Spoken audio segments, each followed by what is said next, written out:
आज की इस वीडियो में हम बात करेंगे 10वीं कक्षा की प्रश्नावली 13.1 का 8th क्वेश्चन। इस क्वेश्चन में हमें ऊंचाई 2.4 सेंटीमीटर और व्यास 1.4 सेंटीमीटर वाले एक ठोस बेलन में से इसी ऊंचाई और इसी व्यास वाला एक शंक्वाकार खोल काट दिया जाता है। शेष बचे ठोस का निकटतम वर्ग सेंटीमीटर तक पृष्ठीय क्षेत्रफल ज्ञात कीजिए। देखो, हमें कोई भी एक बेलनाकार आकृति दे रखी है, उसमें से बोला गया है कि जो बेलनाकार आकृति है उसका व्यास 1.4 सेंटीमीटर है, तो त्रिज्या हमारी 0.7 सेंटीमीटर होगी। उसके बाद बोला गया कि जो हमारी बेलन की कुल ऊंचाई है वो 2.4 सेंटीमीटर है, और जितनी बेलन की ऊंचाई है उतनी ही जो हमारा इस बेलन में से एक शंक्वाकार खोल काट लिया गया है उसकी ऊंचाई भी और उसका व्यास भी उतना ही है जितना कि इस बेलन का है।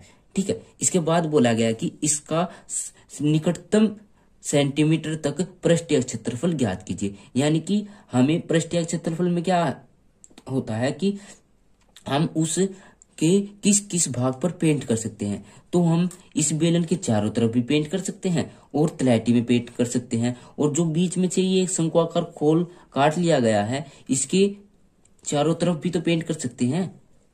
ठीक है, तो हम क्या करेंगे, हम इस बेलन का वक्र पृष्ठीय क्षेत्रफल निकाल लेंगे और इस शंकु का वक्र पृष्ठीय क्षेत्रफल निकाल लेंगे, और जो ये नीचे तलहटी में बच गया ये एक वृत्त, इसको भी ऐड ही करेंगे हम, ये वाला इसको भी हम ऐड करेंगे, तो जिस जिस भाग पर हम पेंट कर सकते हैं उसका क्षेत्रफल आ जाएगा, यानी कि इसका पृष्ठीय क्षेत्रफल आ जाएगा। ठीक है, तो हम सबसे पहले हमें यहां पर क्या क्या दिया हुआ है, तो दिया हुआ है तो जो हमारी बेलन की, या इसको हम मान सकते हैं शंकु की ऊंचाई है वो कितनी है हमारी 2.4 सेंटीमीटर। उसके बाद जितनी ही बेलन की त्रिज्या है उतनी ही शंकु की त्रिज्या है, तो शंकु की त्रिज्या कितनी होगी 1.4 डिवाइड बाय में 2 यानी कि 0.7 सेंटीमीटर। ठीक है, हमें क्या करना है, इस ठोस का पृष्ठीय क्षेत्रफल निकालना है। तो यहां पे लिखेंगे ठोस का पृष्ठीय क्षेत्रफल। ठीक है, तो ठोस का पृष्ठीय क्षेत्रफल निकालने के लिए क्या करेंगे हम, एक तो बेलन का वक्र पृष्ठीय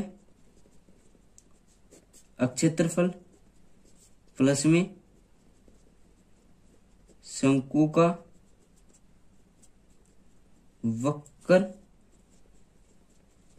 पृष्ठीय क्षेत्रफल प्लस में वृत्त का क्षेत्रफल। ठीक है, बेलन का वक्र पृष्ठीय क्षेत्रफल का फार्मूला क्या होता है, वो होता है हमारा 2πrh प्लस में शंकु का वक्र पृष्ठीय क्षेत्रफल का फार्मूला क्या होता है πrl। ठीक है, प्लस में वृत्त का क्षेत्रफल का फार्मूला क्या होता है πr²। इसमें से हम क्या करेंगे, हम इसमें से πr कॉमन ले लेंगे, तो πr हमने इसलिए कॉमन लिया है क्योंकि इन सभी की जो त्रिज्या है वो सेम है। ठीक है, इसीलिए हमने r लिया कॉमन। ठीक है, तो यहाँ पर पाई और r कॉमन लेने के बाद तो 2h बच जाएगा, प्लस में l यहाँ पर बच जाएगा, प्लस में एक r यहाँ पर बच जाएगा। ठीक है, अब पाई का मान रख देंगे 22/7 मल्टीप्लाई बाय त्रिज्या 0.7 यानी कि 7 डिवाइड बाय में 10 कर सकते हैं, तो 2 मल्टीप्लाई बाय में हाइट ऊंचाई कितनी थी 2.4 प्लस में एल यानी कि 3 की ऊंचाई। अब 3 की ऊंचाई भी ज्ञात करनी होगी, तो हम क्या करेंगे, देखो हमारे पास ऊंचाई है 2.4 सेंटीमीटर, त्रिज्या भी है 0. तो हम पाइथागोरस प्रमेय लगा के 3 की ऊंचाई ज्ञात कर सकते हैं। यहाँ पे लेंगे त्रिभुज ABC में, जहां पर हम अपनी लगाएंगे पाइथागोरस।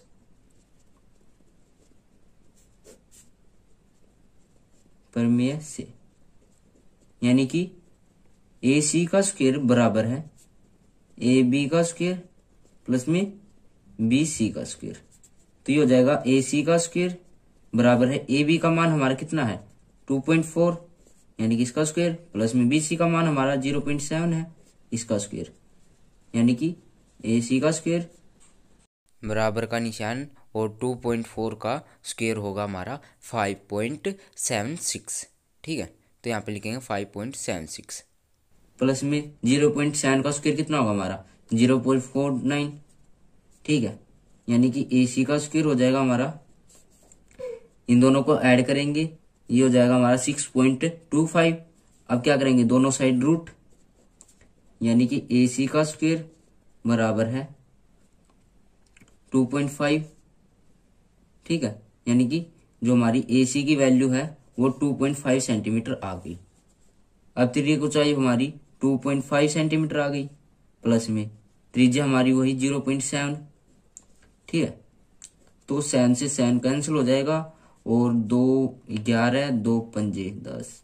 ठीक है, यानी कि 11/5 मल्टीप्लाई बाय में इन सभी की मल्टीप्लाई करने के बाद 8.0 आ जाएगा।